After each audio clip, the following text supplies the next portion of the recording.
na ịhụnanya nke Chukwu Nna na ịdịkọ n'otu nke Mmụọ Nsọ na-enye dịrị unu niile.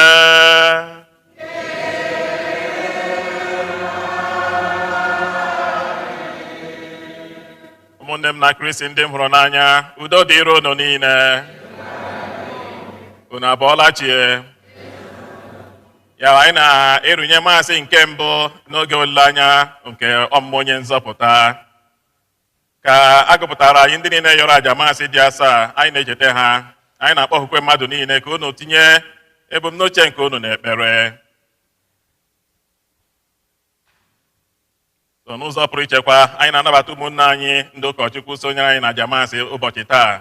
Fada Jude, onye nke si Florida, na Fada Henry, onye nke si Nigeria wee bịa. Anyị na-asị ndị fada nnọọ. Ụmụnna, ka anyị kwado onwe anyị nke ọma maka nnukwu emume nke Yukarịsịa site n'ikwupụta njọ anyị.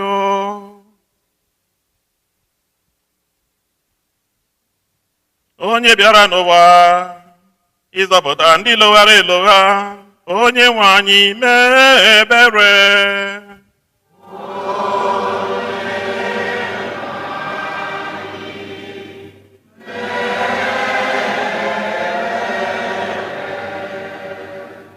Onye bịara n'ụwa ịtọghata ndị ome njọ, Kristi mee ebere.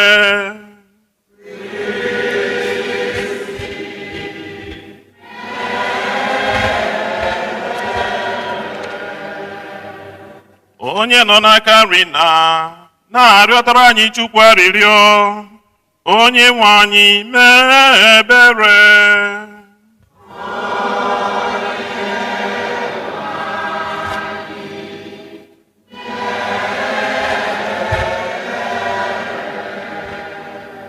Ka Chineke ji ike niile mere anyị ebere, gbaghara anyị njọ anyị, duru anyị na ndụ ebe ebe.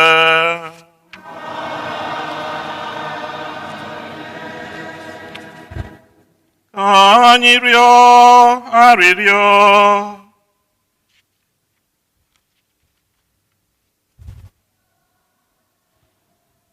Chineke ji ike niile, biko mụbaa ike nke ezi omume nke ndị kwerenụ. Mgbe Kristi onye nzọpụta anyị ga-abịa, ka anyị were obi na-aṅụ ọkụ na ezi ọrụ nabata ya.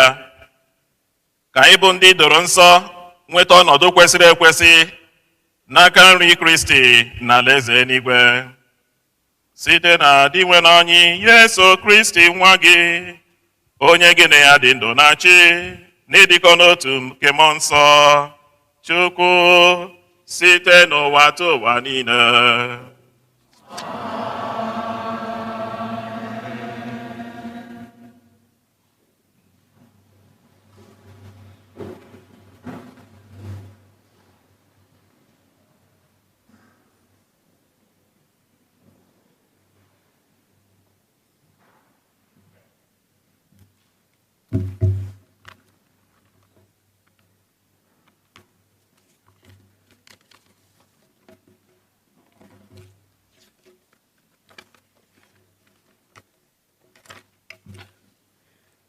Ihe ọgụgụ ewetara n'akwụkwọ onye amụma Aịzaya. Ọhụ nke Aịzaya nwa Amos banyere Juda na Jerusalem. N'oge na-abịanụ, ugwu ụlọ nsọ nke Onyenwe anyị ga-eto karịchaa ugwu ndị ọzọ niile. A ga-ebulite ya elu karịchaa mpụmpụ ala niile. Mba niile ga-enubata n'ime ya. Ndị mmadụ a na-enweghị ike ịghọta ọnụ ga-abata n'ime ya. Ha ga-ekwu sị, ngwanụ, bịanụ, ka anyị rigoro n'ugwu nke Onyenwe anyị, ka anyị rigoro n'ụlọ nsọ Chineke nke Jekọb, ka ọ kụziere anyị ụzọ ya, ka anyị wee nwee ike gaa n'okporo ụzọ ya. Ebe ọ bụ na iwu niile ga-esi na Zion na-apụta, atụmatụ niile nke Onyenwe anyị esikwa na Jerusalem na-abịa. Ọ ga-etiri mba dum iwu, ya onwe ya ga-abụ ọka obie n'etiti mba dum. Ndị a niile ga-eji mma agha ha pụọ ihe eji akọ ugbo. Ha ga-eji ube ha mere ihe eji ebu ahịhịa. O nweghị nkwa mba ga-eweliri ibe ya mma agha. Agaghị enwekwa ọzụzụ maka ibu agha. Gị bụ ụlọ Jekọb, ngwa bịa ka anyị gawa ije n'ihe nke Onyenwe anyị. Okwu nke Osebruwa.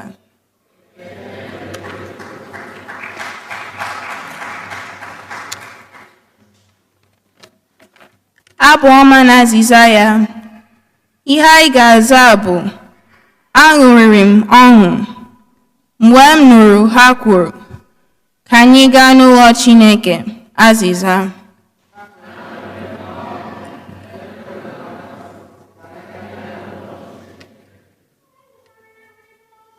Mgbe m nụrụ ha kwuru sị, ka anyị gaa n'ụlọ Chineke, aṅụrịrị m ọṅụ mgbe m nụrụ ha kwuru sị, ka anyị gaa n'ụlọ Chineke. Aṅụrịrị m ọṅụ mgbe m nụrụ ha kwuru, ka anyị gaa n'ụlọ Chineke. Gị bụ Jerusalem, ugbu a ụkwụ anyị guzoro n'ọnụ ụzọ ama gị. Azịza. Azịza. Aṅụrịrị m ọṅụ mgbe m nụrụ ha kwuru sị, ka anyị gaa n'ụlọ Chineke. E wuru Jerusalem dị ka oke obodo kwụsiri ike. Ebe ahụ ka mba niile na-aga, mba niile nke Onyenwe anyị. Azịza. Azịza. Aṅụrịrị m ọṅụ mgbe m nụrụ ha kwuru sị, ka anyị gaa n'ụlọ Chineke. N'ihi ịhụnanya nke ụmụnne m na ndị enyi m, ana m ekwu sị, udo dịrị gị. N'ihi ịhụnanya m nwere maka ụlọ nke Onyenwe anyị, aga m arịọ arịrịọ maka ọdịmma gị. Azịza. Aṅụrịrị m ọṅụ mgbe m nụrụ ha kwuru sị, ka anyị gaa n'ụlọ Chineke. Aṅụrịrị m ọṅụ mgbe m nụrụ ha kwuru sị, ka anyị gaa n'ụlọ Chineke.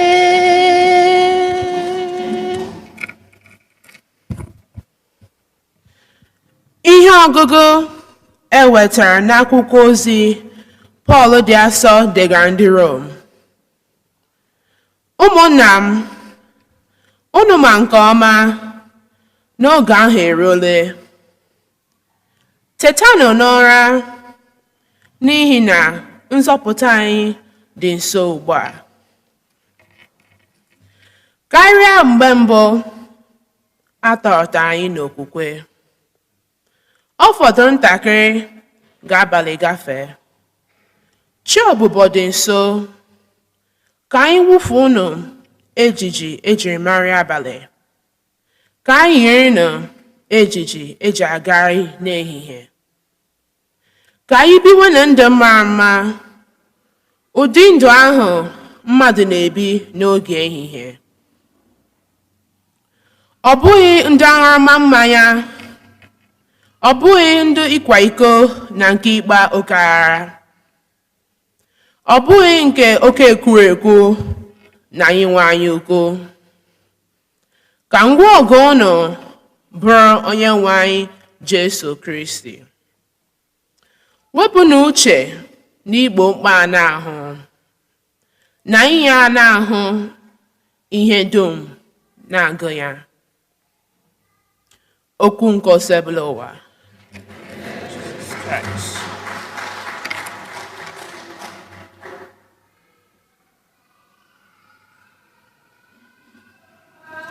Hallelujah. Hallelujah.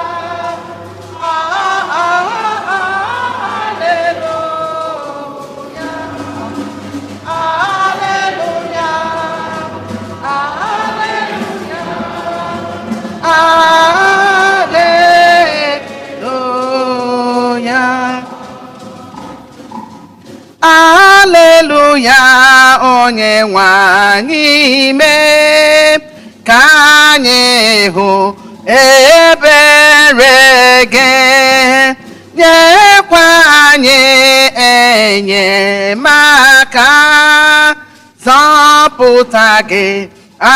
Aleluya. Hallelujah, hallelujah, hallelujah, hallelujah, hallelujah,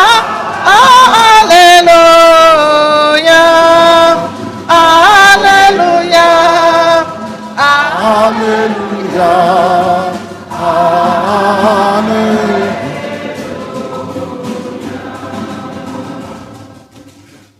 Onye nwe anyị nọnyere unu.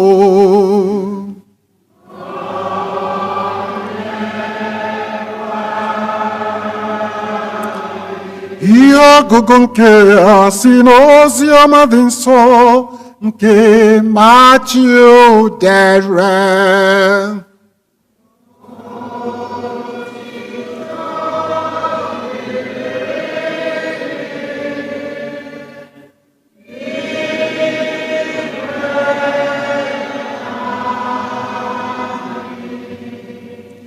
Jesu gwara ụmụazụ ya sị, ọbịbịa nwa nke mmadụ ga-adị ka ihe mere n'oge Noa.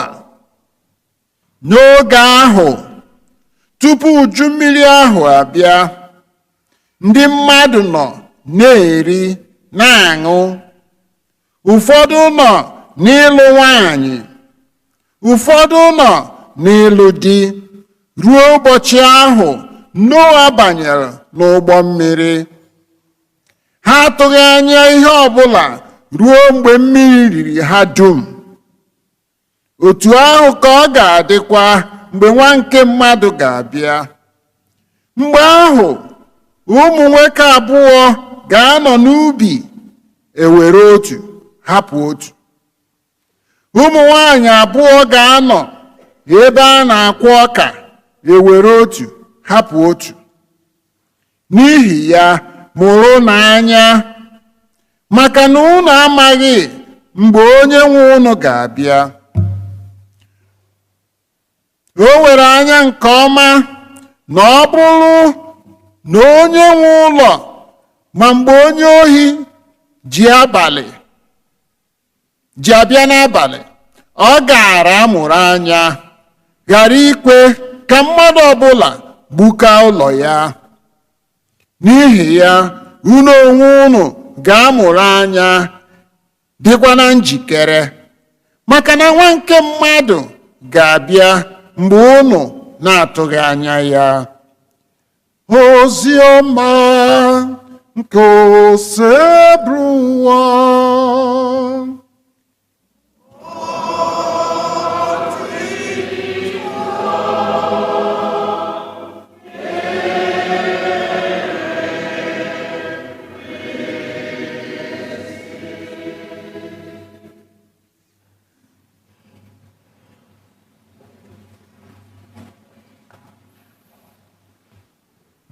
oto dịrị Yesu. Ya wee sokwazi m Satoni na-asị mmadụ niile Happy New Year. Eke unu na-achị na m na-asị unu Happy New Year. And unu maara ihe m ji asị Happy New Year na November 30. Maka gịnị? Maka na afọ nzukọ na-ebido taa. Taa bụ mmalite afọ ọhụrụ nke nzukọ. So o kwesịrị ekwesị ma m sị unu Happy New Year. The new year of the liturgical celebration of the church. Ya n'ụbọchị taa, ụka na-ebido emume nke anyị na-asị n'ọwa emume maka olileanya nke onye nzọpụta nke anyị na-akpọ Advent n'asụsụ Bekee. Gịnị bụ Advent? Ọ bụrụ na nwatakịrị a iku ebe a eleli anya elu sị gị ma Dad, Mom, Grandma, Grandpa, what is Advent? Ka ihe ị ga-agwa nwatakịrị a? Coming, Christmas,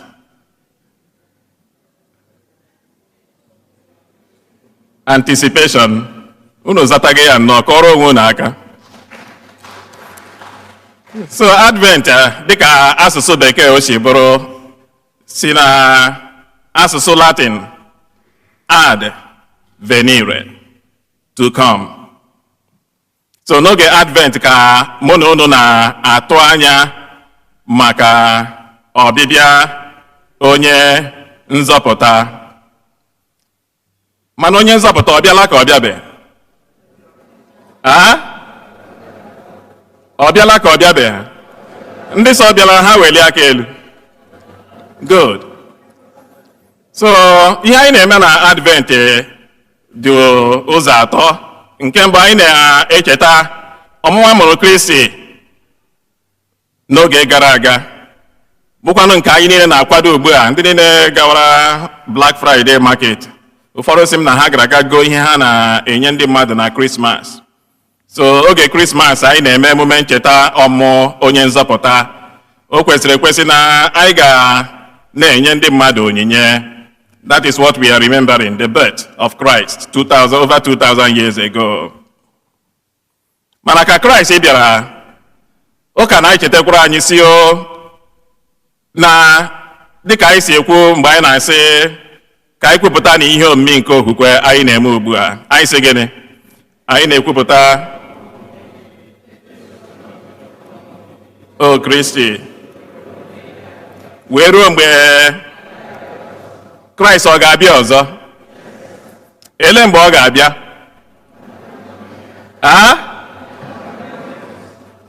Ewu onye mmanụ dịka ozi ọma taa si gwa anyị. So nga anyị na-ama ha mgbe o ji abịa, ele otu o si emetụga gị n'ahụ ma icheta na ịma ha mgbe Kraịst ji abịa? What do you do? Every day becomes what? A preparation. Ụbọchị ọbụla abụrụ ụbọchị mụ na gị ga-eme gịnị? Maka na mụ na gị anyị ama ha mgbe o ji abịa. So every day becomes what? A preparation. So Advent bụ oge anyị na-eme emume ncheta ọmụmụ Kraịst. Bụrụkwa oge mụ na gị na-akwado maka mgbe ọ ga-eme gịnị? Abịaghachi ọzọ. Bụrụkwa oge mụ na gị ga-eke nkwụcha mara mgbe ọ bịara. Maka na Kraịst na-abịakwute anyị kwa ụbọchị. Unu kwere n'ihe a m na-ekwu? Do you believe that Jesus keeps coming to us on a daily basis? Kedu akara eji ama na Kraịst abịala? Because he keeps on coming to us every day. We are not only waiting for his final coming in the future. Ụka na-echetara mụ na unu sị, let us also be aware. Ka mụ na unu kee nkwụcha mara etu kwa ụbọchị Kristi si abịa to us. Dịka ọ gwara Zacchaeus mgbe ọ hụrụ Zacchaeus n'elu osisi, ọ sị Zacchaeus si ebe ahụ mee gịnị? Rịdata. N'ụbọchị taa aga m eme gịnị? Abịaje m n'ụlọ gị. N'ụlọ gị ahụ abụghị sọsọ a building. I will be coming into your heart. Kedu ka Yesu si abata n'obi anyị? Ọ bụrụ na m jụọ gị ihe a na, kedu ihe ị chere? How do we know that Christ, because all who take Christ to live in our hearts? Ihe anyị na-agụ n'ukwe oriri nsọ, na n'oriri dị nsọ, eluigwe n'ụwa na-emekọrịta. Chukwu na mmadụ eme gịnị? Ndị nọ n'eluigwe na ndị nọ n'ụwa ga-emecharịta bie ọma. Kedu otu isi ama na Christ nọ n'ime gị, o biela ọma n'ime gị? How do you know?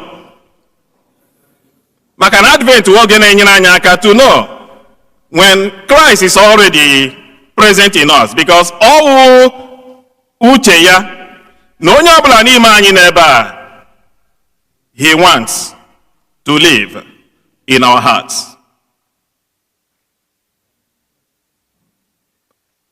Ọ bụrụ na anyị lewe anya ihe a gụrụ anyị n'ihe ọgụ taa, ọkachakwa n'akwụkwọ onye amụma Isaiah chapter 2. Aga m asị ọrụ na anyị laruo ka anyị dịkwe nwayọọ gụgharịa Isaiah ọzọ. Oge ụfọdụ Isaiah na-ara ahụ nghọta. Ọ dịkwa mma na inwekwa ohere gị zụrụ commentary on the book of Isaiah, because ọ ga-enyere gị aka to understand better ihe anyị gụrụ n'ụbọchị taa. Maka na ihe anyị gụrụ n'ụbọchị taa bụ otu ụka chọrọ isi meghee echiche anyị na obi anyị ka anyị ghọta ihe Advent bụ. Isaiah buru ama, ọ sị ọhụ nke Isaiah nwa Amos banyere Juda na Jerusalem. Ọ sị n'oge na-abịanụ, ugwu ụlọ nsọ nke onye nwe anyị ga-eto karịchaa ugwu ndị ọzọ niile. Time will come when the mountain of the Lord shall be established as the highest mountain. Ka ihe ha hapụtara n'oge na-abịa mgbe ugwu nke dị nwenụ.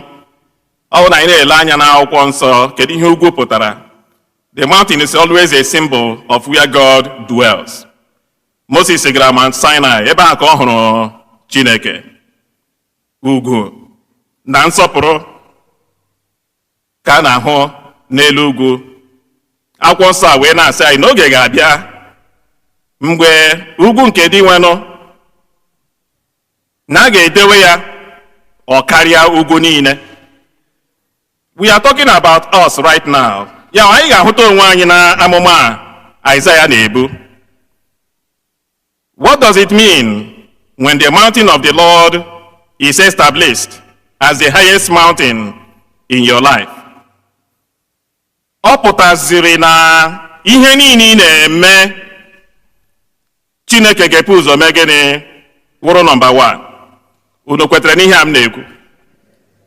When the Lord is established as the highest mountain in your life, every other thing becomes secondary when compared to what the Lord is to us.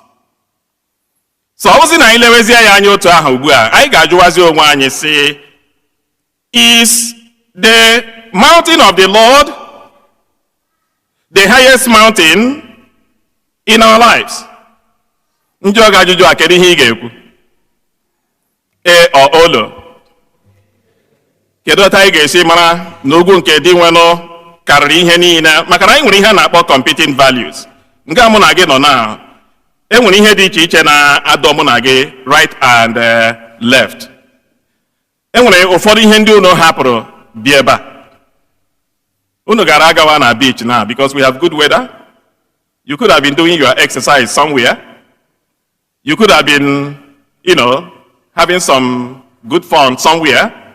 But you all decided that all those things that are competing for your attention, you keep them aside and then make the worship of the Lord a priority today. Mana ọ bụrụ ọsọsọ nke a, anyị ga na-ajụkwazi onwe anyị si, this question we have to ask every day. Is God the ultimate priority in my life. Ya ana m enye Chineke dịka the only thing that helps me to make daily decisions in my life. Ya bụ ihe na ihe ọbụla m ga-eme, ọ ga-abụrụ ihe ga-amasị dị nwenụ. Ihe ọbụla m na-eme comes from that value. Na Chineke wee isi n'ihe niile m na-eme. So ọ bụrụzi na isi ụtọ ahụ chewe ya, anyị ga-ahụzi how this ties in to this concept anyị na-asị God coming to us on a daily basis. When we have competing values, how do we make our choice? Enwere ebe m jere funeral. Aka masị aka kacha masị oge a na-anata oriri, mụ na the entire family that came for that funeral because all their grandmother nwụrụ. Nke bi nata oriri edewa aka ụta. Nke bi nata oriri edewa aka ụta. Almost all the members of the family wotu a. Na-ajụsị ya, ọzi naanị m ka unu hapụrụ oriri a. So oge elichara mmadụ ala, I have to call them that evening. Say ha ka ekwe ka akara grandma mass. Unu niile bịara mass enweghị onye natara oriri. So unu sere okwu mgbe emega wake keeping. Ha sị m mba. Sị ka ekwe. So all of them have little kids. You know, ha achụ ụmụnne mana ụmụ ha etowere. Ọ bụzi na every Sunday ka a na-edewere ụmụaka soccer. So every Sunday they have this competing value about taking the kids to play soccer. And because of that, for all the months ụmụaka nọ na-akụ ball, they were unable to come to mass. Ha enweghị ike ịbịa Sunday mass because e nwere competing value. Ọ bụrụzie ya mere ha niile abịa mass eji eli nne nne ha, enweghị ka ekwere anata oriri because o teele ha gasoro ụka. In that perspective, from what we have read, we still ask that question: is the mountain of the Lord the highest mountain in your life? That's how we begin to apply that. No be kwere how in almost like 6 months, 7 months, Sunday mass aga ball, Sunday mass aga ball. Enwe ha kere ime ha ma na all the obligatory according to the commandment of God. Remember to keep the Sabbath day holy. Then soccer becomes what is now competing with that commandment. Osio, ọ na ị na-elekwa anya na akwụkwọ onye amụma Aịzaya. Ọ sị na mgbe nke a ga-eme, na ndị mmadụ na-enweghị ike ịgụta ọnụ ga-abata n'ime ụlọ nsọ Chineke. Ndị mmadụ na-enweghị ike ịgụta ọnụ na ha ga-eme gịnị? Na ha ga-abata n'ụlọ nsọ Chineke. Ha ga-ekwu sị, ngwanụ bịanụ ka anyị rigoro n'ugwu nke Onyenwe anyị, ka anyị rigoro n'ụlọ nsọ Chineke nke Jekọb, ka ọ kụziere anyị gịnị? Ụzọ ya. We receive instruction from worship. Unu kwere n'ihe a m na-ekwu? So he kwere ekwu ihe a maka ndị na-achọghị ịga ụka. That is where you get your instruction. Instruction that leads to what? Eternal life, salvation. So ọ bụrụ na m jụwazi unu na ama anyị na-ekwukwa ihe a m na-ekwu, what is the highest value in your life? If I throw this question back to you, where do you get your instruction? Kedu onye na-agbaziri gị nọ? Ụmụaka na-eto eto ebe a, all the young people here, let me ask you, where do you get your instruction?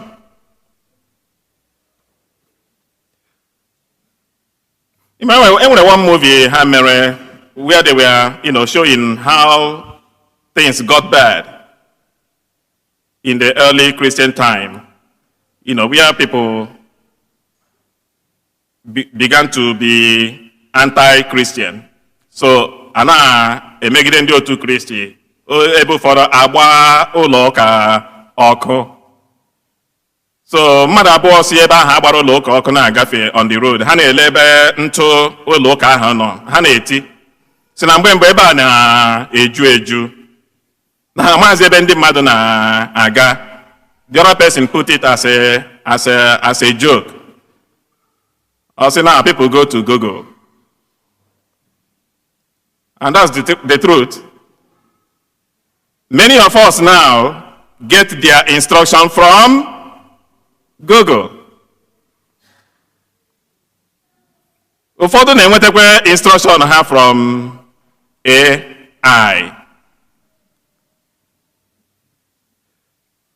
Mụ onwe m na-eyuzukwa Google, mana Google will never give you information about ihe ị ga-eme to have eternal life. Na Ọgọst gara aga, Ọgọst a, enwere nwa amadi a na-akpọ Adam Rain, nwa 16 years. O so n'ihe eji gbaa AI akwụkwọ. Ọ bụrụ na nwatakịrị a otu o si nwụọ bụ na ọ gara na-ajụ chatbot nọ na AI, na-ajụ ya sị kedu ihe m ga-eme wee nwụọ. Ọ na-edere ya ha sị ọ bụrụ na ịchọ ịnwụ. He was encouraging him to do it. Even kọwarị otu esi eke ọ bụ n'olu. Nwatakịrị eme ihe ọ gwara ya mee, gbuo onwe ya 16 years. Ọ bụrụzie nsogbu. So m na-ajụkwa ya, ama m ihe m kwụ na-ajụ ajụjụ a, where do you get your instruction? Ọ bụ n'ụlọ ụka ka ọ bụ na Google ka ọ bụ na AI? Enwekwara so many cases right now about kids who are now dependent on AI, and many of them are having serious crisis in their lives. Maka na AI awọla their companion. And now they avoid parents. Where do you get your instruction? Isaiah si na mba niile ga-enuru bata n'ebe a. N'ọwa ebe a ka a ga-akụziri ha nkụzi ga-eme ha eme gịnị ha bụ uru. And that is something we should never forget. Ma ọ bụrụ na ị bịa hụ otu nwa gị si enye gị nsogbu, ọ chọghị ịga ụka, mee ka ọ mara na this is the place you get the teaching for eternal life. Ọ sị enwe ihe na ihe ọbụla anyị na-eme na anyị mee ya ugbu a. Onye echele mgbe emechara. Let God be the center of your life. Don't allow anything to compete with God in your life. Yesu Kristi abịa tụpụ anya anyị na ozi ọma, bịa gwa anyị na oge ruru mgbe ndị mmadụ na-enwere onwe ha aṅụrị. Enweghị onye ma mgbe ọ ga-eribido ha. Ọmaatụ with Noah, maatụ with ndị lụga di na nwunye, until eventually the deluge happened. Mmebi bụzi ihe bịaranụ. So many people went unprepared. Paul na ihe ọgụ nke abụọ na-asị anyị oge eruole mgbe unu ga-eme gịnị? Teta na ụra. Oge eruole mgbe anyị ga-eme gịnị? Teta n'ụra. Maka na ihe a m kwuru, anyị amaghị mgbe nwa nke mmadụ ga-eji eme gịnị abịa. Unu aghọta ihe a m na-ekwu? Don't postpone your reconciliation with God. Maka na ịmaha mgbe nwa nke mmadụ ga-eji eme gịnị abịa. Ọkwana ya ihe anyị ga-ejide n'aka n'oge Advent a. Whatever you have to do, do it now. Ọnwụ bịa hala, enweghazi anything a ga-eme ma ọnwụ mee gịnị ọnwụ bịa.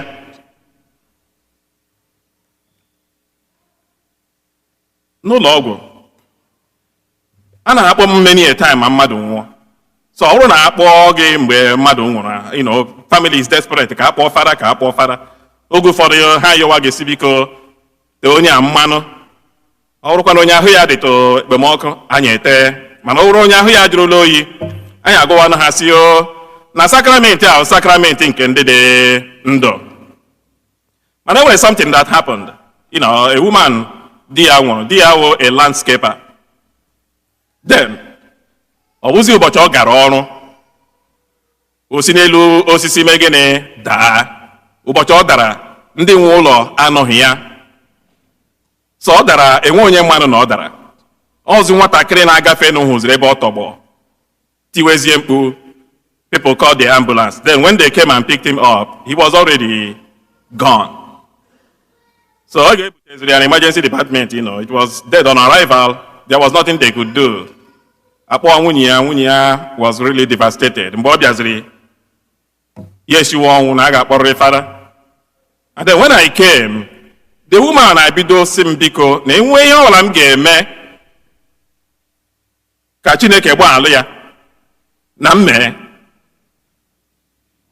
She was speaking in Spanish, but I had an interpreter that was telling me what to do. But you kone no gabe her confession or gabe her confession. You confess. Or sim no gabe her confession. Na way all I'm game ya megene namme. You see the desperateness of a woman craving for the salvation of her husband. Ona ekuna adi ya almost 13 years no gabe confession. Ona run Monday to Monday. Sunday on Hagamas, Sunday Gagarrion. So he has no time to take care of his spiritual life. Otobozeba and Abediama with all the blood. Wunyana yom say, Ogabe confession. Nambiko we all am game, Eba Alianjo, Namme, Mananketa menegene, Nketata alata. And those are the things we have to keep in mind. That we can die at any time. At any time. So don't postpone anything. Ya amerege ji anato riri weru ugbu a megene solve oya. Ya amerege emeghị marriage weru ugbu a megene solve oya maka na nchegharị adịghị na ili. That is why Jesus ended today's gospel osio ya mere unu ga-adịrị njikere maka na unu ama ha mgbe nwa nke mmadụ ga-eme gịnị ga-abịa ọzọ. Onye nwere ntị ya mee gịnị ya nụrụ. A word is enough for the wise. Udo dịrị unu.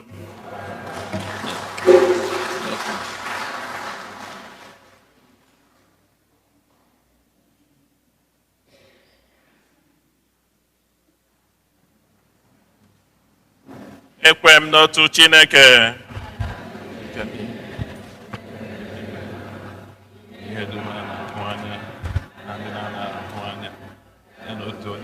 Yesu Kristi sotu nwa Chineke mụrụ na mụrụ tupu ụwa tụ ụwa niile. Chukwu si na Chukwu, ihe si n'ihe, ezi Chukwu si n'ezi Chukwu. A mụrụ ya amụ, emeghị eme, ya na nna bụ otu ihe, n'ihe ha ji bụrụ Chukwu. Onye maka ime ihe dum, onye maka ihe anyị bụ mmadụ, na maka ihe nzọpụta anyị, siri n'eluigwe gbadata, o were ahụ na Virgin Maria. Site na mmụọ nsọ ọ bụrụ mmadụ abịa kpọgbuo ya n'obe n'ihi anyị n'oge ọchịchị Pontius Pilate. Ọta ahụhụ ọnwụọ elie ya mgbe o bilitere n'ụbọchị nke atọ ka akwụkwọ nsọ si kwuo, rọgoro n'eluigwe nọrọ n'aka nri Chukwu Nna. Ma ọ ga-abịaghachi ọzọ n'ebube ya ikpe ndị dị ndụ na ndị nwụrụ anwụ ikpe. Onye ọchịchị ya na-enweghị njedebe. Ekwem na mmụọ nsọ onye nwere na-enye ndụ, onye siri na nna na nwa pụta, onye a na-esepụrụ na-etogodo ya na nna na nwa, onye si na ndị amụma kwuo okwu. Ekwem n'otu nzukọ nsọ Katọlik na Apọstọlik. Ekwupụta m otu baptizim nke mgbaghara njọ, atụ anya mbilite n'ọnwụ ndị nwụrụ anwụ na ndị ụwa ọzọ na-abịanụ. Ekpere ke ndị kwerenụ. Ụmụnne m hụrụ n'anya ka anyị were umeala gbakwute Chineke yọọ ya maka mkpa anyị niile, mkpa nke obodo na mkpa nke ezinụlọ. Na tonte gị n'ala zamụ Chineke tọọ ntị gị n'ala zanụ m ekpere onye njọ ka mbụ ogbenye ka mbụ n'ụwa na-atọ ntị gị n'ala zamụ tọọ ntị gị n'ala ọha Chineke tọọ ntị gị n'ala zam ekpere onye njọ ka mbụ ogbenye ka mbụ n'ụwa na-atọ ntị gị n'ala zanụmọ. Maka nzukọ nsọ Kristi n'ụwa niile, ka amara Chineke bara ya ụba n'oge adị nsọ, anyị anyagide nwere. Na-atọ ntị gị n'ala zamo zamo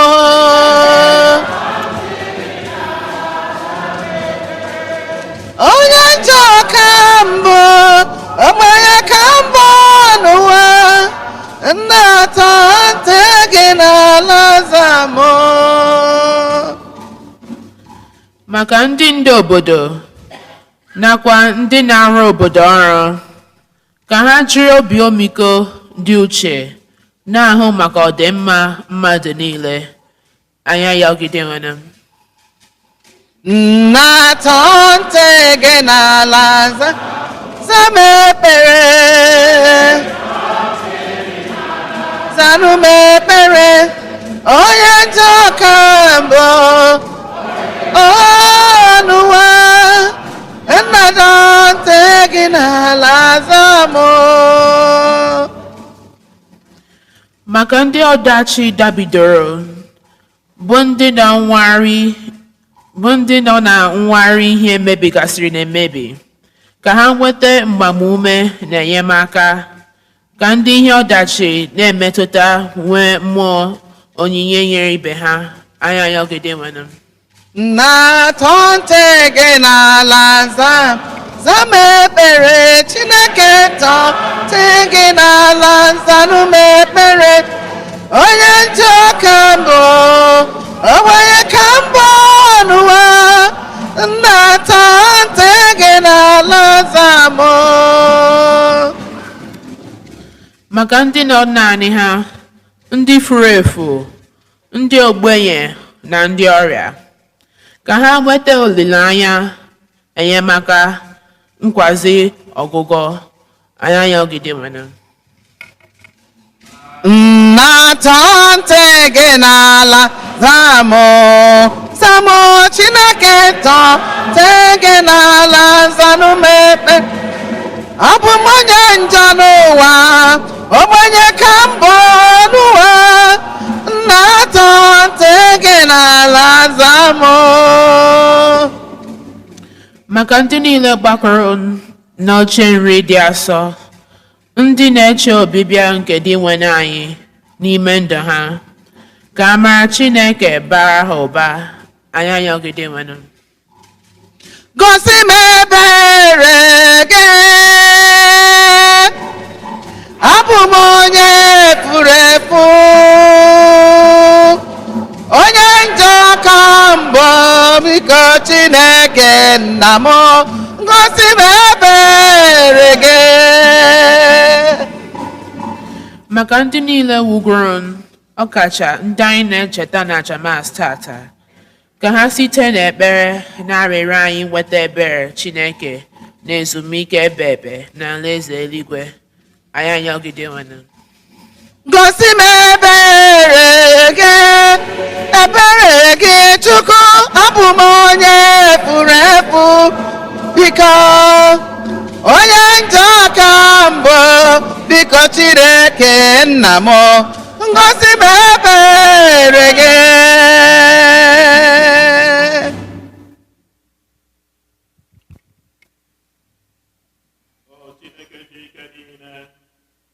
Ịhụnanya nwere n'ebe anyị nọ karịrị akarị, iwezụga gị enweghị ihe anyị pụrụ ime na ndụ anyị.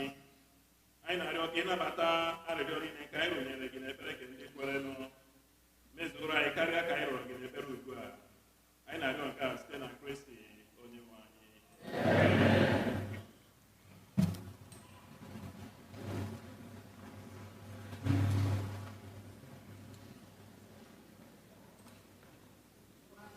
One. Hymn 161.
ebube melanụ ihe ebube melanụ ihe ebube mela ihe ebube mela ihe ebube mela kelenu ya o kelenu ya o kelenu ya nwanne m kele ya biko kele ya onye nwere ndụ kelenu ya onye onyere ndụ onye nwere ndụ kelenu ya onye ọgwara ọrịa onye ọgwara ọrịa kene ya ihe ebube meela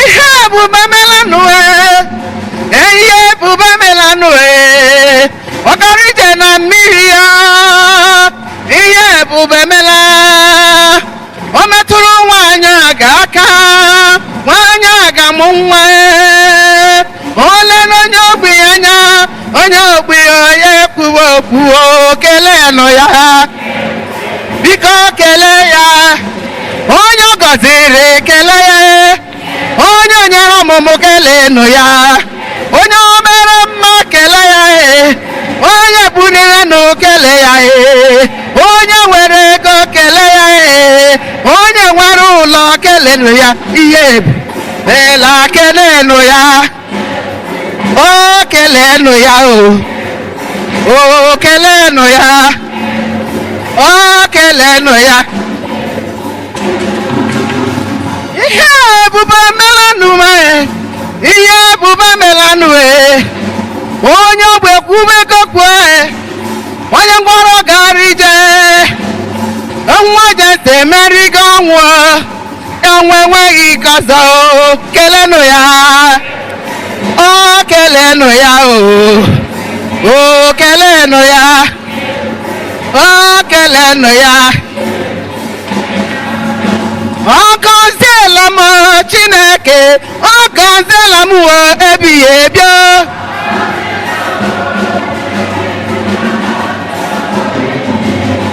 onye nwa m ndụle Chineke nna onye nwa m ndụ m ebighị ebi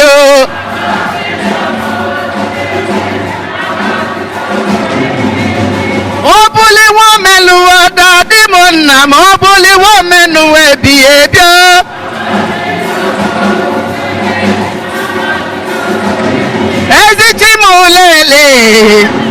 eze chimolele onye njem ọnụ eze chimolele onye bụ dike eze chimolele onye ji anyị ise eze chimolele ọ gọziri m agọzi ọ gọziri m agọzi n'elu ụwa na o tinyere m ụjara ọ gọziri gị agọzi nwanne m na o tinyere gị jọrọ chi gị lele eze chi anyị lele onye anyị ji eme ọnụ onye anyị ji anyị ise aka na kwa ọrịa onye na-enye nwa eze chi m lele eze chi m lele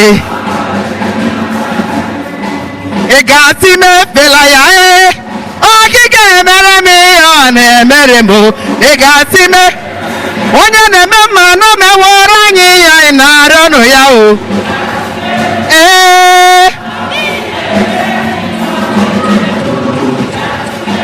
onye nje aba mba na mewere m ihe m na-arịọ nụ ya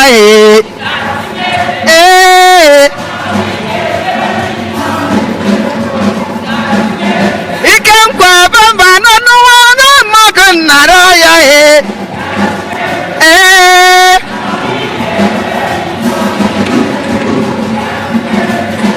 ayọrọ m ya nwa onye m nwa nyekwasa m ọzọ asị m efela ya ọkịka emere m onye na-eme mmemme were m ihe m narị ọnụ ya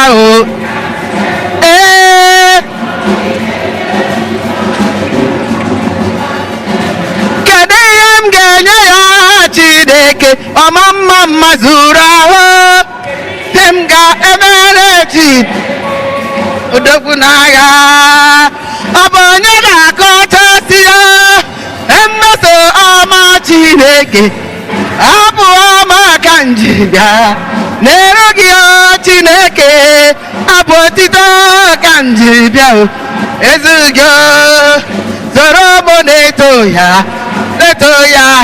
ọ dị zoro m tebe ya ede mma ndị nke Chineke bi ya nuwo n'elu ụwa ịhụnanya Chineke karịsịa soro m too Chukwu mgbe niile mgbe koro gị ịnọzọ m eleghị anya n'azụ mgbe mkpamọ ka mgbe koro gị ọkwa ịzara m Chineke ezigwe abụ otito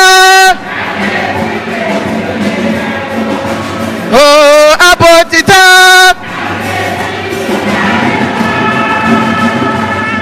Chineke ede mma glory be to the Lord in the highest.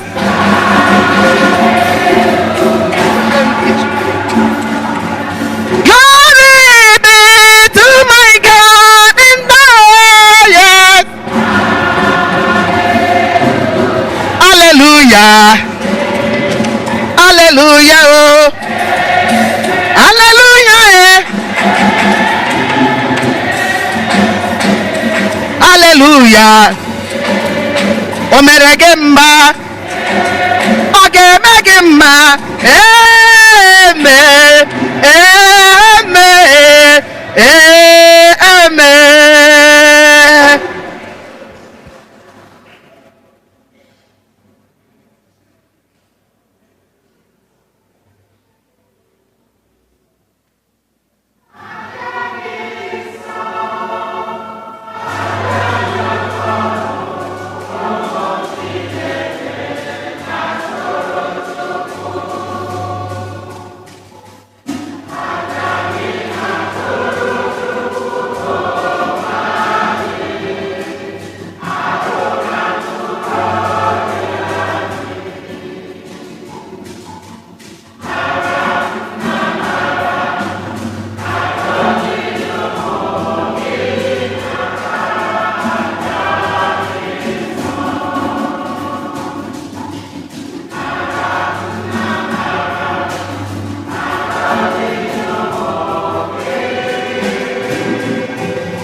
Rịọwa na ụmụnna m ka aja mụ na unu bụrụ ihe ga-amasị Chineke nna ji ike niile nara nụ.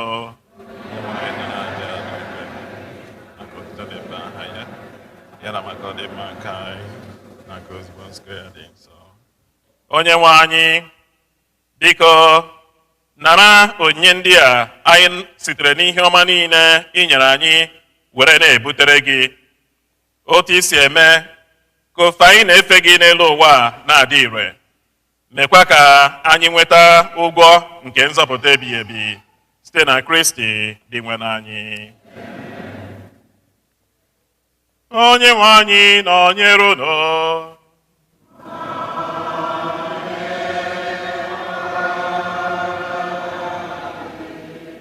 Welitenụ obi elu.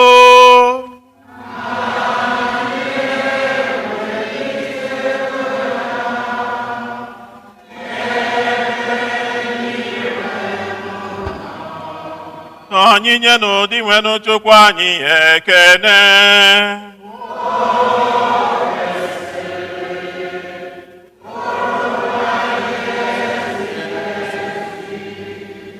O kwesịrị ezi bụrụkwa ihe ziri ezi na nzọ ndụ na anyị ga-enye gị ekele oge niile na ebe niile. O Nna dị nsọ, Chineke ji ike niile, onye dị ụwa ta ụwa site na Kristi dị nwe n'anyị, onye jiri umeala bịa n'ụwa n'ụdị mmadụ, bịa mejuokwa nkwa ikwere mgbe ochie, wee meghere anyị ụzọ nzọpụta ebe ebe. N'oge dị ugbu a, anyị nọ na-eche nche, na-atụ anya mgbe ya bụ Kristi ga-abịa ọzọ n'ebube ya, bịa wetara anyị mgbapụta anụ ikwere anyị na nkwa. N'ihi nke a, anyị na-eso igwe ndị mmụọ niile nke n'igwe na-eto ebube gị oge niile n'ukwe na-asị: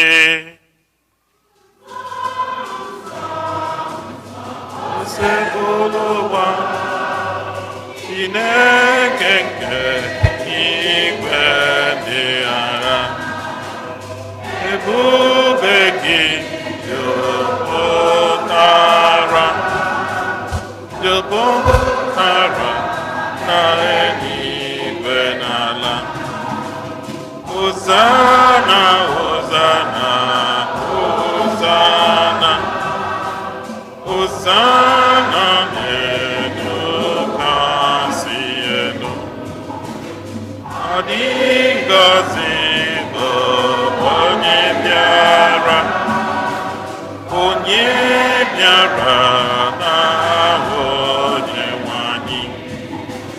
Hosana, Hosana, Hosana, Hosana n'elu kasị elu.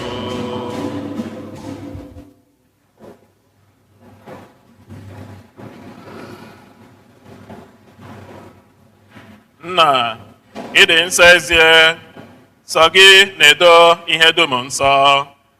Anyị na-arịọ ka ị doo onye ndị a nsọ site n'ihukwasị ha mmụọ gị ka ha wee ghọrọ anyị ahụ na ọbara nke onye nwe anyị Yesu Kristi, onye bịara tupu edunye ya n'ọnwụ nke o jiri aka ya were nara, were achịcha nye gị ekele na otito, nyawa ya nye ya ụmụazụ ya sị, naranụ m nke a, rienụ ya unu niile, nke a bụ ahụ m nke a ga-edurunye maka unu.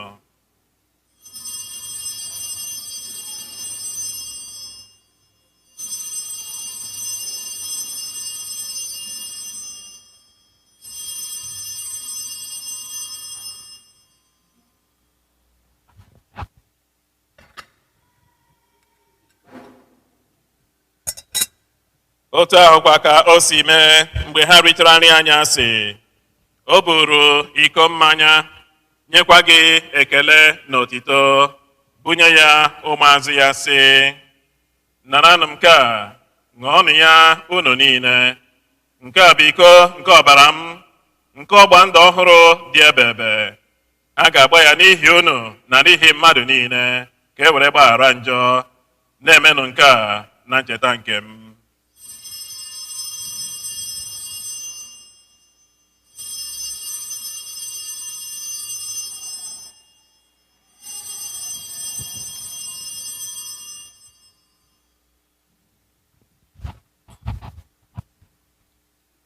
Anyị kwupụtanụ ihe omimi nke okwukwe anyị na-eme ugbu a.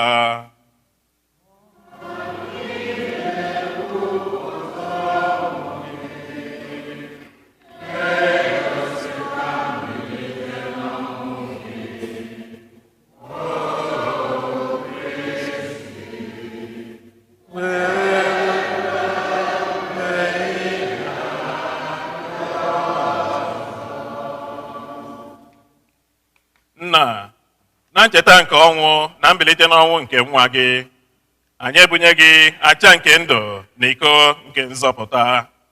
Anyị na-ekele gị n'ihi na ị kwere ka anyị dị mma ịkwụrụ n'ihu gị na-efe gị. Anyị ji umeala rịọ ka anyị bụ ndị na-anata ahụ na ọbara nke Kristi bụrụ otu site na njikọ nke mmụọ nsọ.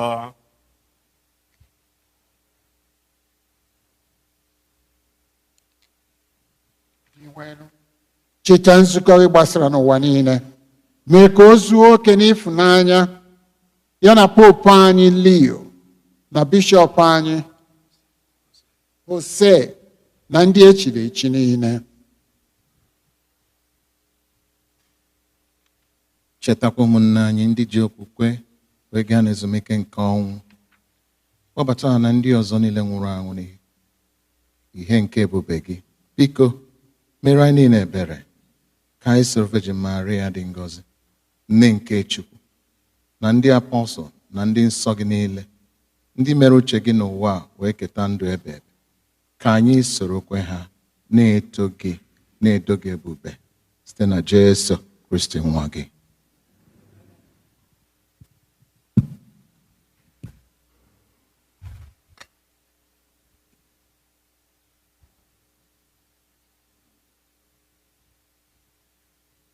Ihe niile kere eke na-eso ya bụ Kristi, na-esikwa n'ime ya na n'aka ya, na n'ịdịkọ n'otu nke mmụọ nsọ, na-enye gị bụ Chukwu nna ji ike niile, nsọpụrụ na otito niile, site n'ụwa tụwa niile. Hallelujah. Hallelujah. Hallelujah. Amen. Amen. Amen. Ụmụnna, ka anyị were n'ekpere nọ onye nzọpụta anyị kụziri anyị were kpọkuo Chukwu nna.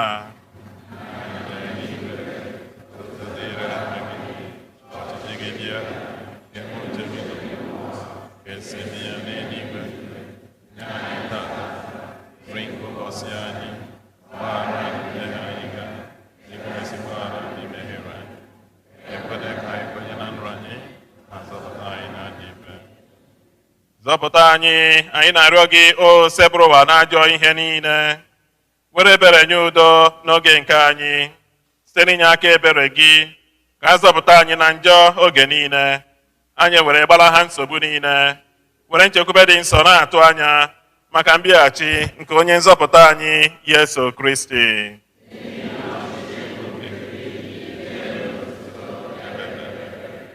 Onye nwe anyị Yesu Kristi, onye gwara ndị apọstụl gị, udo ka m na-ahapụrụ unu, udo nke m ka m na-enye unu, elekwala anya na njọ anyị, kama lekwasị anya n'okwe nke nzukọ gị, nye ya udo na ịdịkọ n'otu mgbe niile ka uche gị siri chọọ, gị bụ onye dị ndụ na-achị ebebe ebebe. Udo nke o sepụrụ ụwa dịrị unu mgbe niile.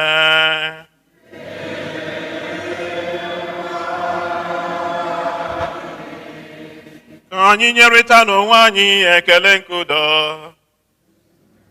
Peace be with you, Father. Thank you. Peace be with you. Thank you.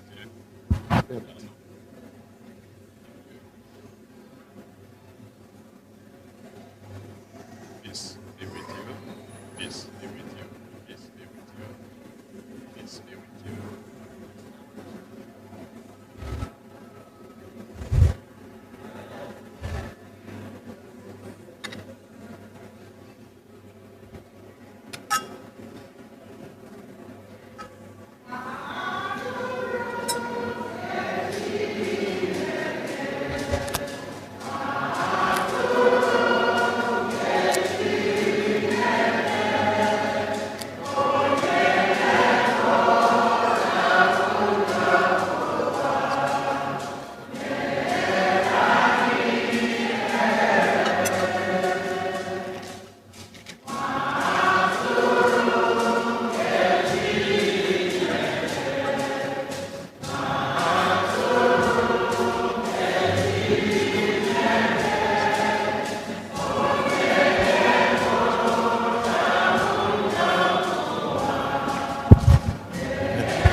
Leenụ nwa atụrụ nke Chukwu, leenụ dị nwe na Yesu Kristi, onye na-ekpochapụ njọ nke ụwa.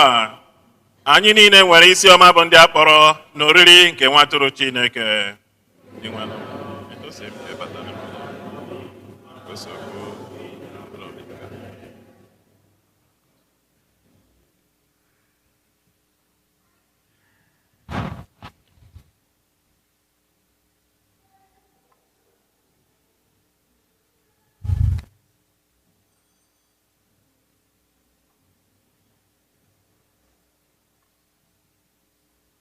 Number 88.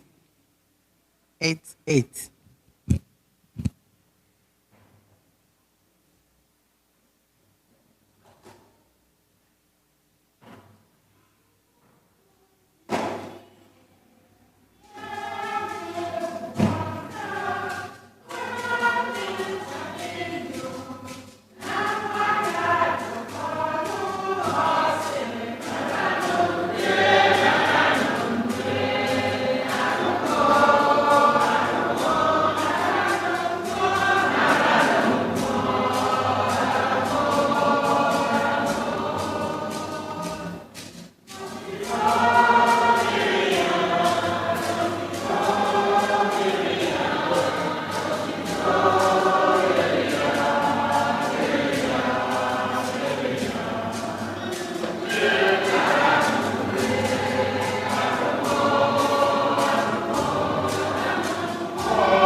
arịrịọ.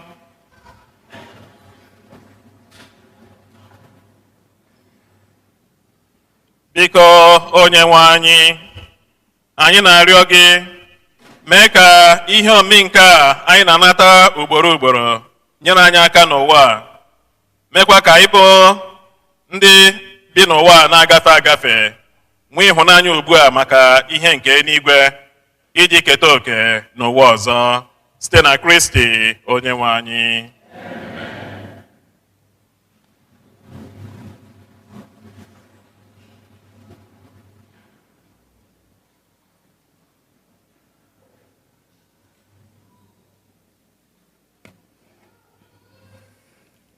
Anyị nwere obere ọkwa one ka m na-ama ọkwa na-aga, ana m aya ndị ọshịas ha nwere ebu kalendas nke arọ anụnwa nke arọ ọzọ dịka ụkọchukwu anyị si wee kwue. A ga-ekie tata oge onye ọbụla ka nọ na ama echebe ụbọchị Krismas, ọ bụrụ sọsọ ndị bịara abịa a lot of times, maka ọtụtụ n'ime anyị na-eme gịnị n'ala ụlọ. So ndị ọshịas, biko ka unu gagharịa ka unu kee na-ekede ihe a the calendar, mana one per family, not one per gịnị per an individual. No, ọ bụrụ na di nwete nwaanyị enwetezina, ọ bụrụ na nwa nwete, that is it. One per family. Daalụ ka o were zue. Nke fọrọ ọnụ ụzọ ụka ndị ọzọ na maasị ndị ọzọ a na-akakwọ 8 o'clock, 10 o'clock.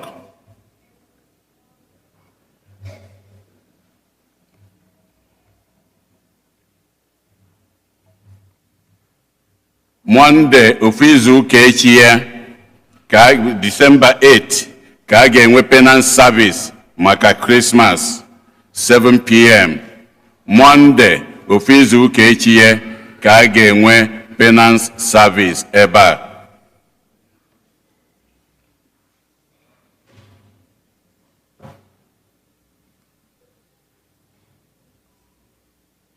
Adaobi Ezeagwụla ọnụ ya.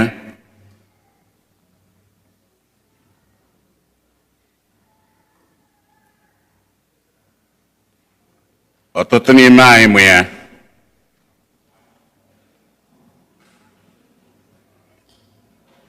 Ihe nji kpọnite ya bụ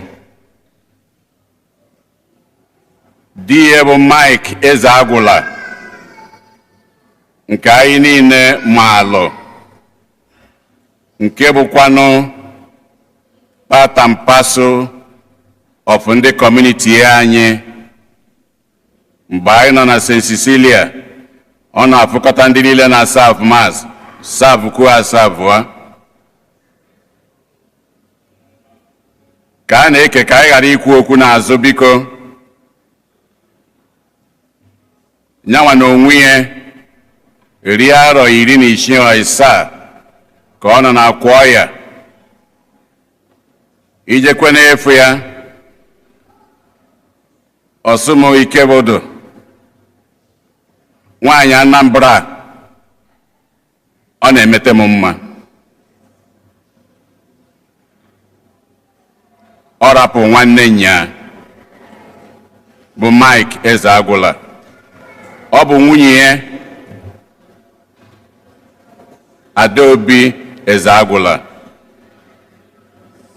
Ọtụtụ n'ime anyị na-eje afụ ya grupu dị iche iche, ndị nke night, ndị nke nna, ndị nke nne, n'otu dị iche iche. Ọ bụrụ onye ya asị na mmadụ amarọ. Ka anyị na-elote ya na ekpere, sikwa etu anwa na-elotekwa ezinụlọ ya, adị ya nwanyị, diọkpara ya Victor na nwunye ya Adaobi, nke anyị na-anọ n'ebe a kwada. Ka mkpụrụ obi Mike Ezeagwụla, ka mkpụrụ obi ndị niile kwenụ gara aga. Anyị malụ ka anyị si eme oge ọbụla onye otu anyị ihe metụtara ya. Nke a bụ onye otu anyị chim chim.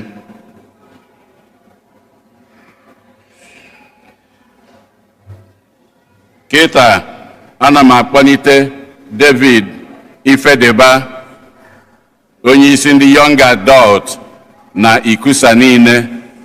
Lotekwanụ no one calendar per family, not one per individual, biko ka ọ bịa o nwere obere okwu ekwu.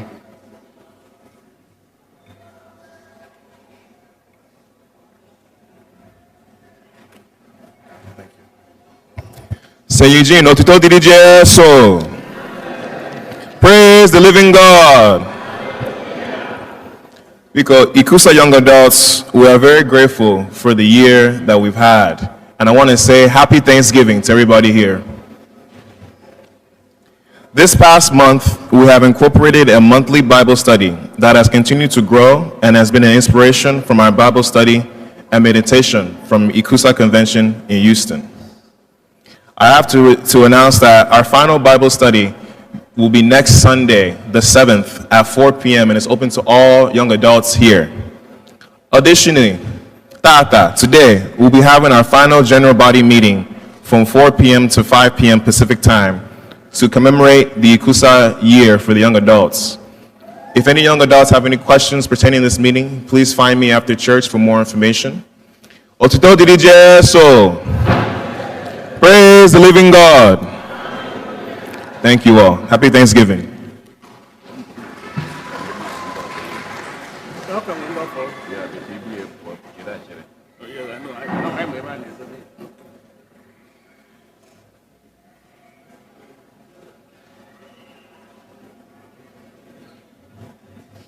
Ndị niile amụrụ n'ọnwa nke November. Today is the last day, last Sunday in November. Ndị niile amụrụ n'ọnwa November, all the November babies, please may you stand. All the November babies. Ndị niile nwere their birthday n'ọnwa November ka ha kwụrụ ọtọ. Ụkọchukwu akwụrụgo Jude. All the November babies, please may you stand. Happy birthday to you. Happy birthday to you. Happy birthday, dear November babies. Happy birthday to you.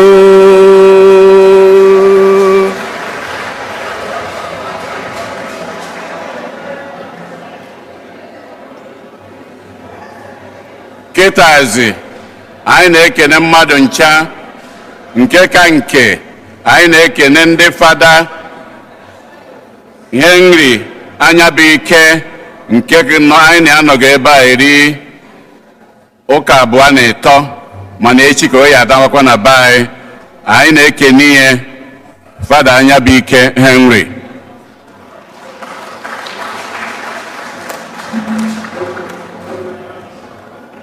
Wee na-ekenekwa Fada Jude Eze Anọkwasa nke bịara Thanksgiving ebe anụnwa ọ nwanna nwoke nyawa na onwe ya wee Professor of Law na Nnamdi Azikiwe were nọrọ sabbatical maka ọ na-alụkwa with Miami Archdiocese ebe ọ bụ George, so ọ nọ sabbatical for 1 year ebe anwa. Ya bụ Fada Jude Eze Anọkwasa.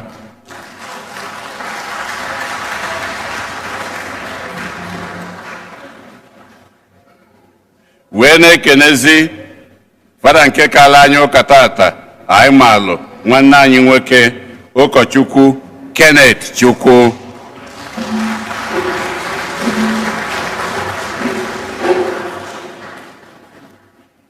Nwekwuo nna m ukwu mfo n'ụlọ ụka ebe anụnwa. Onye akwụ ọtọ ọkwụrụ ọkụ kwanago, that's fine, anyị akụpụrụ ya aka. Nna m ukwu ụka eji agụ, ọ nọ n'etiti, ọ nọ n'azụ ebe nọ.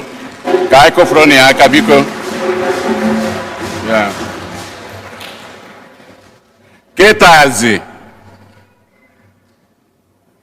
anyị na-akpọfụta ndị niile na-aga njem n'ọnwa Disemba anụnwa holiday n'ọnwa this time ebe ọbụla ọ bụrụ Solomon Egbuho ọ bụrụ na Ishikasi na-aga Compton ịpụtakwue so ndị niile na-eje njem na Krismas a ha fụta ka Chineke ka anyị niile seti aka ndị ụkọchukwu agọzie ha pụtanụ kịta.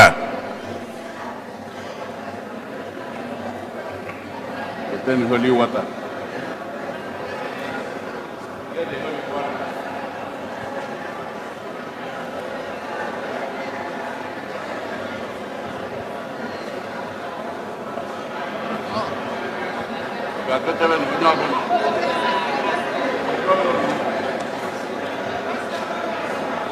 Find us. Come on, come on, come on. Come on, find a space. Find a space. Find what it could be ever. Find a space. Come form a circle. Go by on your owner. You can form a circle. Now bagoteno, now bagoteno. Now bagoteno, now bagoteno. If you want to. Yeah. Mgbe ya bada nekwanya na ebe no. Now bagoteno. Find a place. Find a space. Aka na-abịa ụlọ ụka agwụkwana Wow. ọ bụrụ etu a emecha ihe a fada anaba Onwezikwa ndị ga-anọ ka ụka Krismas. Enyemaka anyị dị n'afọ onye nwe anyị. Osebluwa n'ụlọ ahịhịa m. Osebluwa nọnyela ụnụ. ndị ụka chetie n'aka unu. Mgbe ndị ụka kwụ kwuo n'ọtọ, anyị ncha ga-eso kpere ekpere. Yes, wetie n'aka anyị ncha ga-ekpere ekpere. Chineke ji ike niile na ụmụ gị. Ndị nke nọ n'ụlọ ụka gị dị nsọ wee na-ayọ gị nchekwa nke gị nwa ka ị bịa chekwaba ha n'ụlọ ha ga-eje maka oriri ọmụmụ ncheta ọmụmụ nwa gị Jesu Kristi. Bịa ka ị duo ha na njem a, ka ị buru ụzọ chụọrọ ha ajọ mmụọ na ajọ mmadụ, wepụ asidenti ọbụla ma ọ bụ nke ụkwụ ikpo ụkwụ mkpọbi ụkwụ ma ọ bụ nke moto, ihe ọbụla eji aga njem a ka ị bịa nọ n'ime chekwaba ha ka ha wee bido na be ha jee baa plenu baa moto baa minsi ọbụla n'udo na ọṅụ na ahụike wee jee ụlọ nwa aṅụrị na-enweghị nsogbu ọbụla. Ihe niile na-afịa n'ebe ọbụla ọ na-afịa chekwaba ha ka ọ ghara iru ha aka. Ọ na-afịa n'iru ka ha nọ n'azụ, ọ na-afịa n'azụ ka ha nọ n'iru. Chekwaba ha. Ndị niile ha ga-eje nete ka ha were ọṅụ, ụmụnne ha nabatava ka ha nwee ọṅụ n'uju wee na-eto afa gị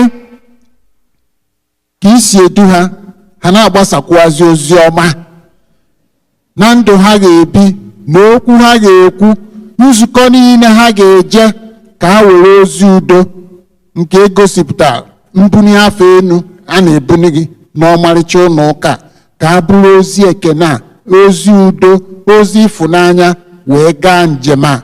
Ha nọchaa ya durukwa ha ka ha nata na-enweghị nsogbu ọbụla. Nke a ka anyị na-ayọ gị site na Kristi onye nwe anyị. Ya bụ ka ngọzi nke Chukwu ji ike niile, Nna na Nwa na Mmụọ Nsọ dakwasị unu, duru unu wee jee nata site na Kristi onye nwe anyị. Thank you. Aga Jizọs duru anyị n'aga, duru anyị n'aga, Jizọs duru anyị n'aga. Sọ gị bụ osisi na-amị mkpụrụ ma duru anyị n'aga. Sọ gị bụ osisi na-amị mkpụrụ ma duru anyị n'aga. Duru anyị n'aga, Daddy duru anyị n'aga. Duru anyị n'aga, Jizọs duru anyị na-aga sọ gị bụ osisi na-amị mkpụrụ ọma duru anyị na-aga sọ gị bụ osisi na-amị mkpụrụ ọma duru anyị na-aga ome mma chere mma ome njọ chere njọ n'iro ome mma chere mma ome njọ chere njọ n'iro sọ gị bụ osisi na-amị mkpụrụ ọma duru anyị na-aga sọ gị bụ osisi na-amị mkpụrụ ọma duru anyị na-aga duru anyị na-aga Jizọs duru anyị na-aga duru anyị na-aga Jizọs duru anyị na-aga sọ gị bụ osisi na-amị mkpụrụ ọma duru anyị na-aga sọ gị bụ osisi na-amị mkpụrụ ọma duru anyị na-aga duru anyị na-aga dadi duru anyị na-aga duru anyị na-aga dadi duru anyị na-aga sọ gị bụ osisi na-amị mkpụrụ ọma duru anyị na-aga sọ gị bụ osisi na-amị mkpụrụ ọma duru anyị na-aga duru anyị na-aga eze ebube duru anyị na-aga duru anyị na-aga Jizọs duru anyị na-aga sọ gị bụ osisi na-amị mkpụrụ ọma duru anyị na-aga sọ gị bụ osisi na-amị mkpụrụ ọma duru anyị na-aga.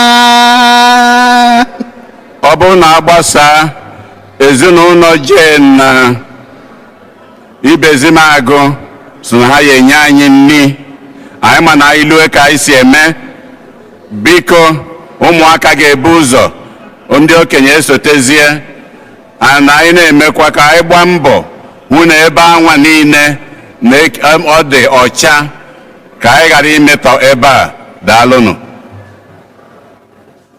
todiri Jesu biko ana m ayọ ka m kwuo ofu obere okwu m na-ekwu bụ okwu ekene ka o si metụta n'obi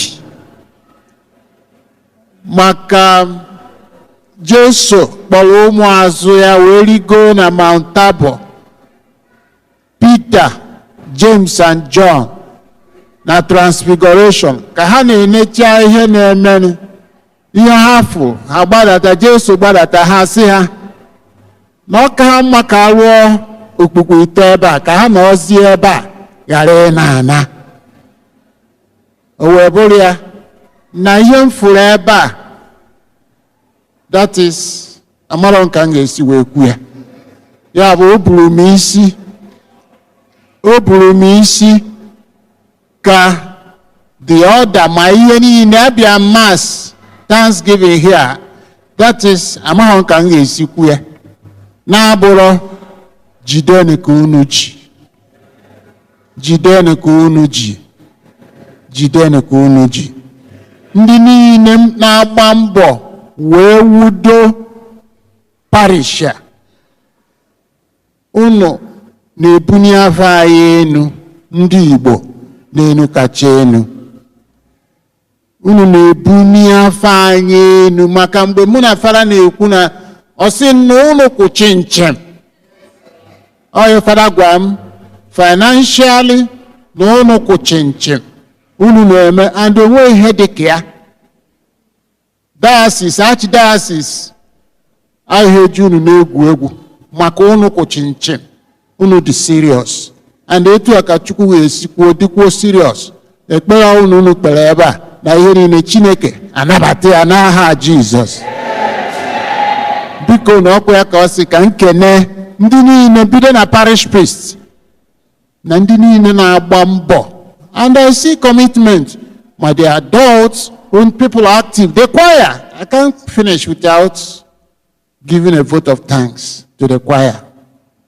unu pụrụ iche even na ụbọchị mass Thanksgiving afụkwumie onye nke nọ n'otu nke Mark bịa ha na just ọkụ ha na responsorial sam nsị onye a bụ onye ukwe ọkwa nwaanyị obeledudi ọkwa ya ọrịrị okay I know you mgbe wax record ebe 20 I remember so you are wonderful you are a talent and our talents for God and you are using in a nke gị na-efe Chukwu ọfụma biko onye ọbụla ma ụmụazị gụrụ ife na-ekwubezikwu gịnị ụmụazị gụrụ ife ọgụ nke mbụ gụọ nke abụọ kpee ekpere ndị kwerenu na-asị ma ụmụaka nọ na Naịjirịa n'Igbo ka a kpọtara mana ọ bụ ụmụaka mụrụ ebe a ọ na-ewere ya bikonu jidonu ka unu jidesie n'ike merie na ọnwụnwa ga-achọ ka unu ga-asa onye ọbụla merie na ọnwụnwa aha n'aha Jizọs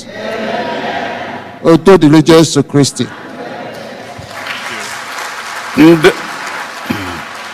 Biko ndị tata bụ ụbọchị izu ha bịara ụka ebe a ha kwụrụ ọtọ.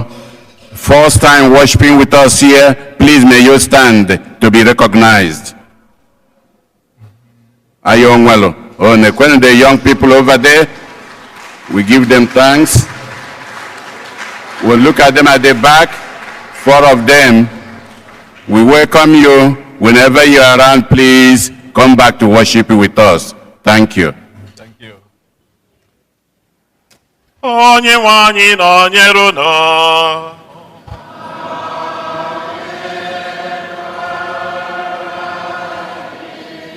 Ka Chukwu ji ike niile gọzie unu, Nna na Nwa na Mmụọ Nsọ.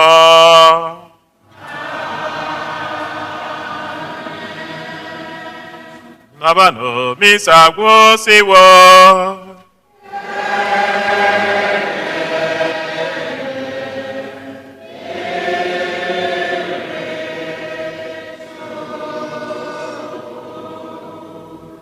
Hymn 23.